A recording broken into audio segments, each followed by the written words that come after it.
আসসালামু আলাইকুম। আশা করি সকলেই ভালো আছেন। আজ আমরা দেখব কিভাবে একটি গুগল ট্রান্সলেট ব্যবহার করা যায়। আসলে গুগল ট্রান্সলেট হলো এমন একটা এক্সটেনশন যেটা হলো যে আমাদের বিভিন্ন ট্রান্সলেশনের ক্ষেত্রে ব্যবহার করা হয়ে থাকে। যেমন আমরা কোনো কিছু ইংরেজি থেকে বাংলা করতে গেলে আমরা এটা ব্যবহার করে থাকি। আমরা যখন কোনো ফাইবারে যখন কোনো কাজ করি দেখা যাচ্ছে অনেক সময় আমরা ইংরেজিটা বুঝতে পারি না। তো এই জন্য না বোঝার কারণে দেখা যাচ্ছে যে আমাদের এই এক্সটেনশনটা ব্যবহার করলে আমাদের জন্য অনেক সুবিধা হয়। এটার সাথে সাথে আমাদের কি করে যে এটা ট্রান্সলেট করে বাংলা করে দেয়। তো এই জন্য আজকে আমরা আমাদের বিষয়টাই আছে যে আজকে আমরা গুগল ট্রান্সলেটটা ব্যবহার করা দেখব। তাই আমরা সর্বপ্রথমে আমাদের একটা ব্রাউজারে চলে যাচ্ছি। আমরা আমাদের এই ব্রাউজারটা ওপেন করে নিচ্ছি। ওপেন করার পরে এই যে এখানে দেখতেছেন আপনারা যে ওয়েব স্টোর, যদি আমি একটু মার্ক করে আপনাদেরকে দেখাই যে এখানে আমাদের যে ওয়েব স্টোরটা আছে, এই যে এখানে দেখা যাচ্ছে যে ওয়েব স্টোর। আমরা এই ওয়েব স্টোরে ক্লিক করব। আমরা এই ওয়েব স্টোরে ক্লিক করলে আমরা গুগল ক্রোমের ভিতরে চলে যাব। আমরা ওয়েব স্টোরে ক্লিক করলাম। ক্লিক করার পরে আমরা এই যে এখানে সার্চ বার আছে, সার্চ বার যাচ্ছে আমাদের এখানে দেখাই যাচ্ছে যে এই যে গুগল ট্রান্সলেট। এই গুগল ট্রান্সলেট আমরা ক্লিক করব, অথবা আমরা যদি এখানে যদি আমাদের গুগল ট্রান্সলেট যদি না দেখতে পাই তখন আমরা এখানে সার্চ করব, তখনই আর কি এখানে পেয়ে যাব। আমরা আমরা কোথায় সার্চ করবো যদি আমি একটু ভালো করে মার্ক করে দেখিয়ে দিই যে এই যে আমাদের এটা এখানে দেখা যাচ্ছে বর্তমানে। সবাই আসলে এখানে দেখা যাবে না। এই যে আমারটা এখানে দেখা যাচ্ছে যে আমি এখান থেকে ক্লিক করলে হবে, কিন্তু সবার এখানে দেখা যাবে না। তখন আমাদের কি করতে হবে, এই যে সার্চ বার আছে, এই সার্চ বারে আমরা ক্লিক করে লিখবো যে গুগল ট্রান্সলেট, তাহলে আমাদের এটা হয়ে যাবে। তো এখন আমরা যখন এটা আছে এখানে আমরা এখানে ক্লিক করলাম গুগল ট্রান্সলেটে। এই গুগল ট্রান্সলেট চলে আসলাম, আমরা একটু ভিতরে চলে আসলাম। ভিতরে আসলে এই যে এখানে লেখা আছে যে অ্যাড টু ক্রোম। এই অ্যাড টু ক্রোমে আমরা ক্লিক করব।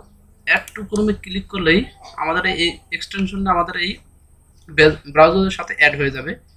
এই যে আমরা এটা অ্যাড এক্সটেনশন এখানে আমরা ক্লিক করলাম।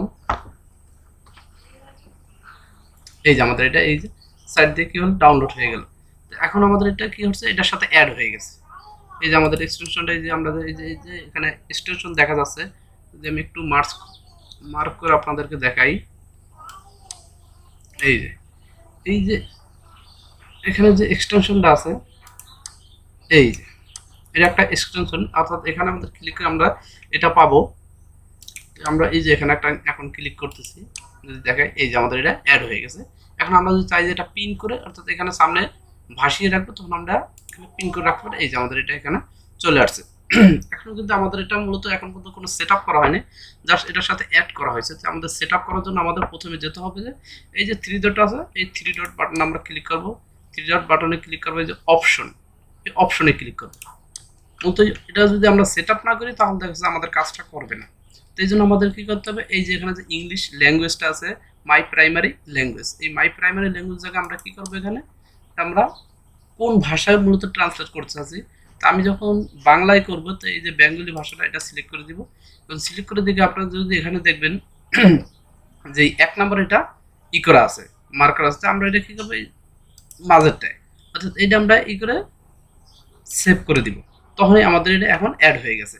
আমাদের এটা এখনই অ্যাড হয়ে গেছে। তো আমরা যদি একটু এখান থেকে বের হই, এখান থেকে এবার বের হয়ে যেতে পারি, কোনো সমস্যা নাই। এখন আমরা যদি কোনো একটা ওয়েবসাইটে যাই, আমরা একটা ওয়েবসাইটে গিয়ে দেখাচ্ছি আপনাদেরকে। যদি আমরা এটা এই যে এটা যদি মার্ক করি, দেখেন আমাদের এটা কিন্তু এখন পর্যন্ত হচ্ছে না, এটা বাংলা হচ্ছে না, কিন্তু আমাদের এটা ট্রান্সলেটটা এখন পর্যন্ত হচ্ছে না। যে আমরা একটু রিফ্রেশ করি, রিফ্রেশ করার পরে দেখবো যে আমরা যে আমাদের এটা অ্যাড হয়ে গেছে। হ্যাঁ, এই যে আমরা এবার যদি অ্যাড, আমরা এটা যদি মার্ক করে ধরি, দেখেন খুব অটোমেটিক একবারে ম্যাজিকের মতো কাজ করবে, দেখবেন এখনো হচ্ছে না। আমরা আবার একটু রিফ্রেশ করে নেই। হ্যাঁ, আমরা এবার যদি একটু মার্ক করে ধরি, আচ্ছা আচ্ছা, এটা এখনো হচ্ছে না, এখান থেকে এখনো হচ্ছে না। দেখি আমরা একটু বের হয়ে যাই এখান থেকে, আমরা কোনো একটা ওয়েবসাইটের ভিতরে চলে যাই। আমরা ফেসবুকের ভিতরে ঢুকলাম। ফেসবুকের ভিতরে ঢুইকা আমরা যদি একটু কোনো এই যে ইংরেজি লেখাটা এটা যদি আমরা যদি মার্ক করি, দেখবেন আমাদের এটা বাংলা হয়ে যাবে। এই যে দেখেন কি ম্যাজিকের মতো কাজ করছে, দেখেন এটা সাথে সাথে যে বাংলা হয়ে গেছে, এটা ট্রান্সলেটটা কি হয়েছে এই যে এখানে দেখা যাচ্ছে। তা আপনারা যদি চান যে আপনারা এই এক্সটেনশনটা ব্যবহার করে, তাহলে আপনাদের জন্য অনেক সুবিধা হবে যে আসলে যে কোনো কাজ করতে গিয়ে আপনারা যখন ইংরেজিগুলো বুঝতে পারবেন না বা অন্য কোনো যে কোনো ভাষায় বুঝতে না পারলে আর কি আপনারা এটা সহজেই বাংলা করে দিবে আপনাদেরকে। তো এই পর্যন্ত আজকের ভিডিওটা, আশা করি সকলেই ভিডিওটা দেখবেন এবং যে ভালো কীরকম উপকার পাচ্ছেন এটা আসলে জানাবেন কমেন্ট বক্সে। সকলকেই ধন্যবাদ।